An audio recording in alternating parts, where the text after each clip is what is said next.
dengan tulus ikhlas. Kiranya Tuhan menolong saya. Kiranya Tuhan menolong.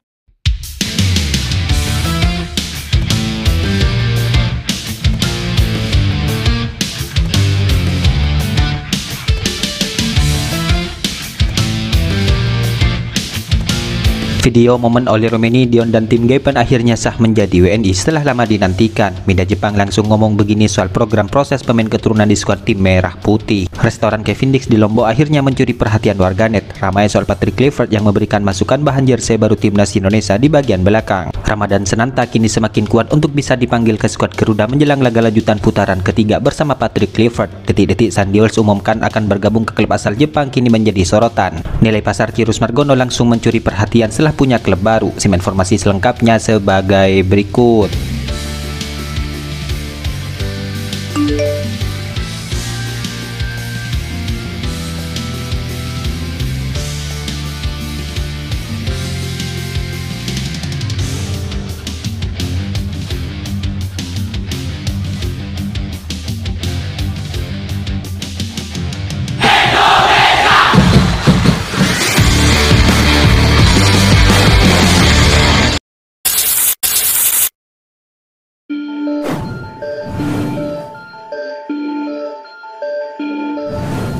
PSSI diketahui hingga saat ini terus gencar melanjutkan program naturalisasi pemain keturunan untuk membela timnas Indonesia. Terbaru kini proses Romeni, Dion dan tim Gapan yang tengah menuju rampung diproses. Hal tersebut pun memunculkan sorotan tajam dari sejumlah pihak bahkan dari mancanegara. Salah satunya sebuah media Jepang yaitu Spotball JP kini menyoroti maraknya proses pemain keturunan di timnas Indonesia, di mana media tersebut mengingatkan dampaknya terhadap pemain lokal Indonesia. Menurut media tersebut, pemain keturunan timnas Indonesia sudah terlalu banyak, di mana media asing itu bahkan mengatakan bahwa nyaris separuh skuad Garuda diisi oleh pemain keturunan. Sekitar setengah dari pemain timnas Indonesia adalah orang Belanda, tulis media Jepang itu. Ya, tidak hanya menyoroti pemain keturunan, di mana media tersebut juga menyinggung soal pelatih baru skuad Garuda yaitu Patrick Kluivert yang merupakan legenda sepak bola Belanda. Bahkan staf kepelatihan timnas Indonesia juga disebut dinominasi oleh orang-orang Belanda. Pelatih barunya bahkan mantan penyerang timnas Belanda Patrick Kluivert. Seluruh staf pelatih juga diisi orang Belanda, ungkap media itu. Daftar terus bertambah dengan banyak sekali orang Belanda yang saat ini sedang melalui proses naturalisasi, lanjut tulisan tersebut.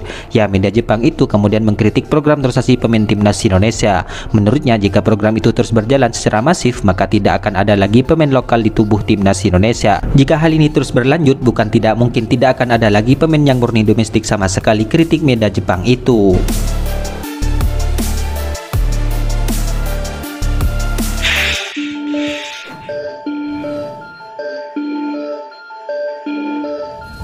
Sejak menjadi warga negara Indonesia pada Maret 2024 yang lalu, sosok Kyrus Margono memang sempat menghilang dari dunia maya.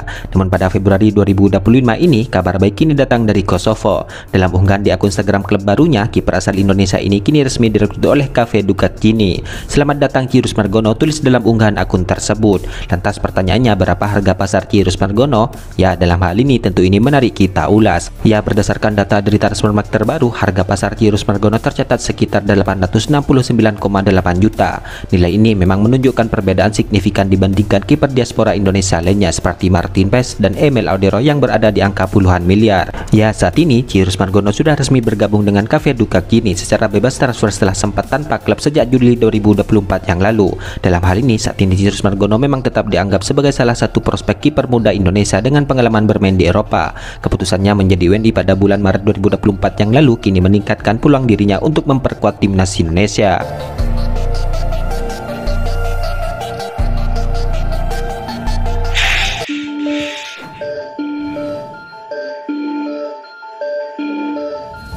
Penyerang muda andalan Persis Solo yaitu Ramadan Sananta kini kembali unjuk gigi bersama klubnya dalam laga lanjutan BRI Liga 1, di mana ia kembali menambah koleksi golnya bersama Persis Solo. Ya, Ramadan Sananta menyelamatkan timnya untuk mendulang angka penuh dalam laga pekan kedua-dua, di mana ia mencetak gol dengan cantik dan dramatis di pertandingan yang digelar pada Jumat malam kemarin. Ketika laga hampir saja berakhir imbang, Ramadan Sananta pun menjadi pahlawan Persis Solo. Di laga memasuki menit ke-90+2, ia pun langsung mencetak gol spektakuler dari luar kotak penalti.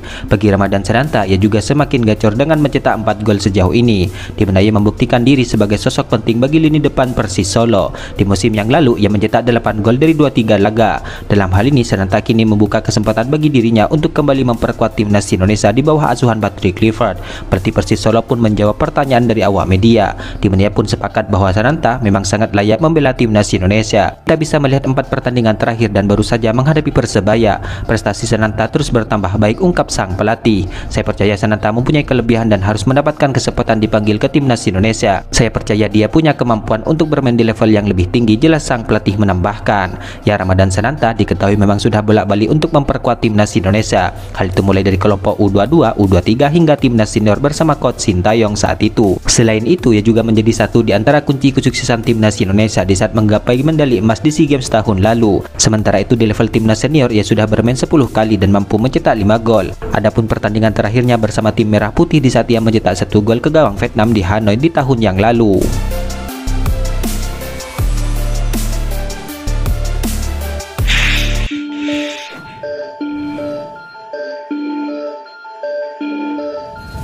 Pemain timnas Indonesia Usain Bolt kini mengabarkan bahwa dirinya telah berada di Jepang seiring kabar ia akan bergabung dengan klub raksasa Jepang. Kabar Usain Bolt sudah berada di Jepang diumumkan oleh dirinya sendiri lewat akun Instagramnya, di mana ia mengunggah emoji lokasi dengan bendera Jepang. Itu artinya ia sudah mendarat di negeri Sakura. Kehadiran Usain Bolt di Jepang membuat rumor dirinya yang akan bergabung ke klub Liga Jepang kini semakin nyata. Pasalnya media Belgia sebelumnya mengabarkan bahwa Usain Bolt sudah tidak masuk ke skema pelatihnya di Belgia dan sedang diincar oleh klub Asia. Usain Bolt selangkah lagi gabung klub Jepang. Semua pihak saat ini sedang merampungkan kepindahannya.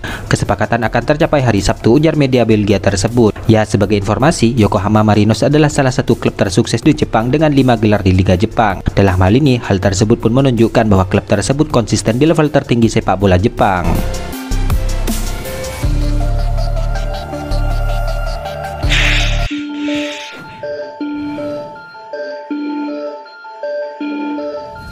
Pemain timnas Indonesia yaitu Kevin Dix kini mengungkapkan bahwa keluarga istrinya memiliki restoran di Lombok, di mana hal ini sebelumnya tidak diketahui oleh banyak orang. Ya, Kevin Dix merupakan salah satu pemain keturunan yang kini membela timnas Indonesia, di mana ia sudah melakoni debutnya ketika melawan timnas Jepang. Namun meskipun begitu, ia sudah tidak asing berkunjung ke Indonesia, sebab ia sudah sejak lama menjalani liburan ke tanah air. Dalam hal ini, Kevin Dix pun mengatakan bahwa dirinya sudah mengunjungi tempat wisata di Indonesia seperti Lombok, Bali hingga Raja Ampat. Bukan hanya itu, Kevin Dix juga menceritakan bahwa istrinya juga sempat tinggal di Lombok selama 3 tahun. Ia pun mengatakan bahwa Pulau Seribu Masjid menjadi tempat favoritnya di Indonesia. Sejauh ini Lombok tempat favorit karena istri saya sudah tinggal di sana selama 3 tahun. Lombok adalah surga yang tak terkira bagusnya. Sungguh menakjubkan, ujar Kevin Dix.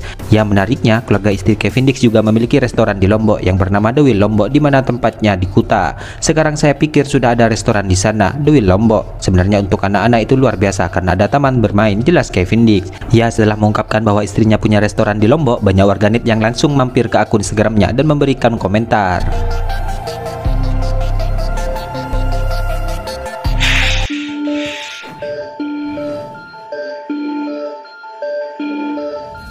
Pelatih timnas Indonesia itu Patrick Kluivert kini turut memberikan masukan kepada jersey baru timnas Indonesia, di mana Kluivert menginginkan bagian belakang jersey tersebut lebih menyerap keringat. Dalam hal ini, Arspo pun langsung merespon dengan mengganti materialnya.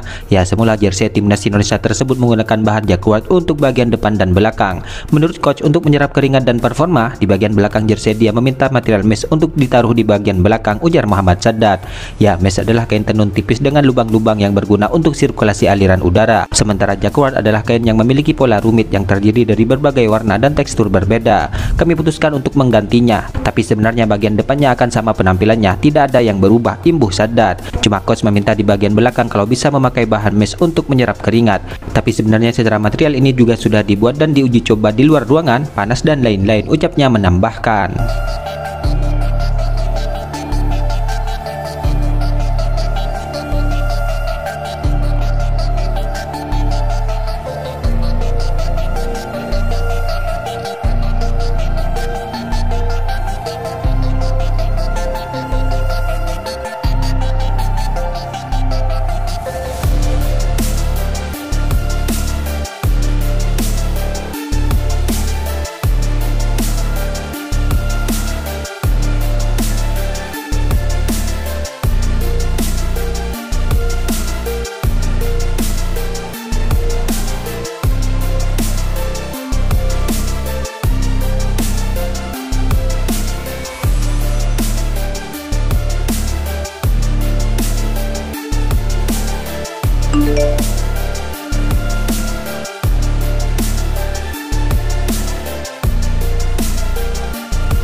Itulah ulasan terkini hangat dan menarik seputar tim Merah Putih yang dapat kami sajikan hari ini. Jangan lupa dukung terus tim Merah Putih di channel ini dan salam olahraga.